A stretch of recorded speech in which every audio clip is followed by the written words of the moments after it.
임플란트 할 때 많이들 고민들을 하세요. 해야 하나 말아야 하나. 무섭기도 하고 혹시 부작용이 생기면 어떡하지? 결국에는 이런 생각 때문에 치과의 문턱조차 넘지 못하시는 분들도 많습니다. 임플란트는 그냥 심고 나서 끝나는 게 아니죠. 진짜 중요한 거는 부작용을 어떻게 예방하고 대처할 수 있느냐.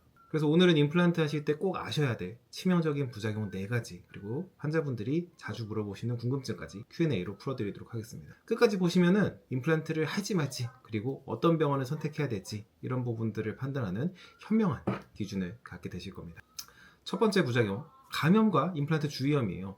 임플란트도 결국에는 내 몸의 일부가 아니라 금속일 뿐인 거죠. 자연치아는 치근막이라는 완충 조직이 있어가지고 세균이 침투해도 어느 정도 방어를 해줄 수가 있는데, 임플란트는 이 방어막이 없어요. 그래서 한번 감염이 되고 나면은 직접 뼈와 맞닿아 있는 임플란트 표면까지 빠르게 감염이 진행이 됩니다. 쉽게 말해서 자연치아는 집에 현관문이 있어서 도둑이 들어오기 힘든 건데, 임플란트는 그 문이 없는 셈이에요. 그래서 한번 관리가 소홀해지면은 바로 뼈까지 영향을 받게 되고, 이게 바로 임플란트 주위염입니다. 초기에는 잇몸만 붓고 피가 나지만 시간이 지나면 뼈가 녹아내려서 임플란트가 흔들리게 되고, 심하면은 임플란트를 뽑고 다시 심어야 하는 경우도 생깁니다. 그래서 관리를 잘 하셔야 돼요. 양치질, 치간 칫솔, 워터픽, 그리고 제일 중요한 건 정기검진. 이 4가지가 임플란트를 지키는 철통 방어막이라고 생각하시면 됩니다. 두 번째 부작용이에요. 신경 손상, 그리고 거기에 따라오는 감각 이상. 아래턱에는 하치조신경이라는 큰 신경이 지나갑니다. 이 신경은 입술과 턱, 치아 주위의 감각들을 담당을 하는데, 임플란트를 너무 깊게 심거나 신경과의 거리를 잘못 계산한다면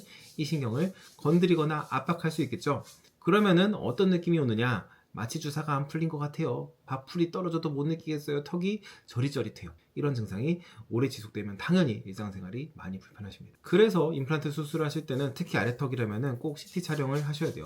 뼈 두께가 몇 밀리인지, 신경까지 거리가 얼마나 되는지 이런 거를 확인하지 않고 수술을 하면은 정말 별거 아닌 수술에 큰일이 날 수도 있습니다. 세 번째, 상악동과 관련된 부작용들이에요. 위턱 어금니 위에는 상악동이라는 빈 공간이 있습니다. 쉽게 말해서 뼛속에 있는 작은 공기주머니 같은 거예요.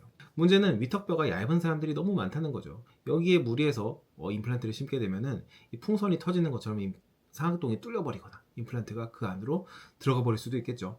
그러면 어떤 일이 생기느냐? 코가 막힐 수도 있고요. 콧물, 악취, 두통, 그 다음에 여기 통증까지 올 수 있습니다. 임플란트가 코 옆으로 들어가면은 거릴 때마다 당연히 딸랑딸랑 거리는 소리가 날 수도 있겠죠. 그래서 상악동 관련해서는 경험 많은 의사가 CT를 꼼꼼하게 보고 계획을 해야 됩니다. 뼈가 얇으면은 그냥 물에서 심는 게 아니라 상악동 거상술이라는 방법으로 이 점막을 살짝 들어 올리고 그 밑에 안전하게 뼈 이식을 통해서 임플란트를 심는 게 기본 원칙입니다. 네 번째, 보철물에 관련된 부작용들이 있어요. 임플란트 뿌리가 뼈랑 아무리 단단히 붙어 있어도 그 위에 올라온 보철물들은 언제든지 문제가 생길 수가 있습니다. 예를 들면은 나사가 헐거워지면 떠그럭거릴 거고, 보철물이 깨지면은 날카롭고 음식 씻기가 불편해지고, 이게 반복되면은 결국에는 튼튼했던 뿌리까지 영향을 줄 수 있게 되겠죠. 임플란트는 아까 말씀드린 것처럼 충격을 완화하는 그런 완충 장치가 없기 때문에 힘이 고스란히 보철물과 임플란트에 전달이 돼요. 그래서 이갈이가 있으시고 한쪽으로만 씹는 습관, 이렇게 좀 안 좋은 습관들이 있는 경우에는 더 문제가 생기기가 쉽습니다. 그래서 교합이 제대로 맞는지, 보철물의 디자인이 적절한지, 환자분들의 습관에 문제가 없는지 이런 것들을 모두 확인할 수 있어야 문제가 반복되지 않을 수가 있게 되겠죠. 그래서 오늘 말씀드린 내용들을 정리를 해보겠습니다. 일단 첫 번째 부작용, 임플란트 주위염,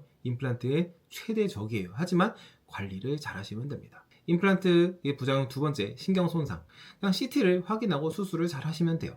세 번째 부작용, 상악동과 관련된 문제들. 경험과 안전한 계획이 따라온다면은 사실은 그렇게 걱정하실 만한 부작용은 아니고요. 네 번째, 보철물의 문제. 이것도 원인을 찾아서 잘 해결하신다면은 크게 걱정하지 않고 사용을 하실 수가 있어요. 임플란트는 심고 끝나는 치료가 아니에요. 그날부터 오히려 관리가 시작돼야 되는 그런 치료인 거죠.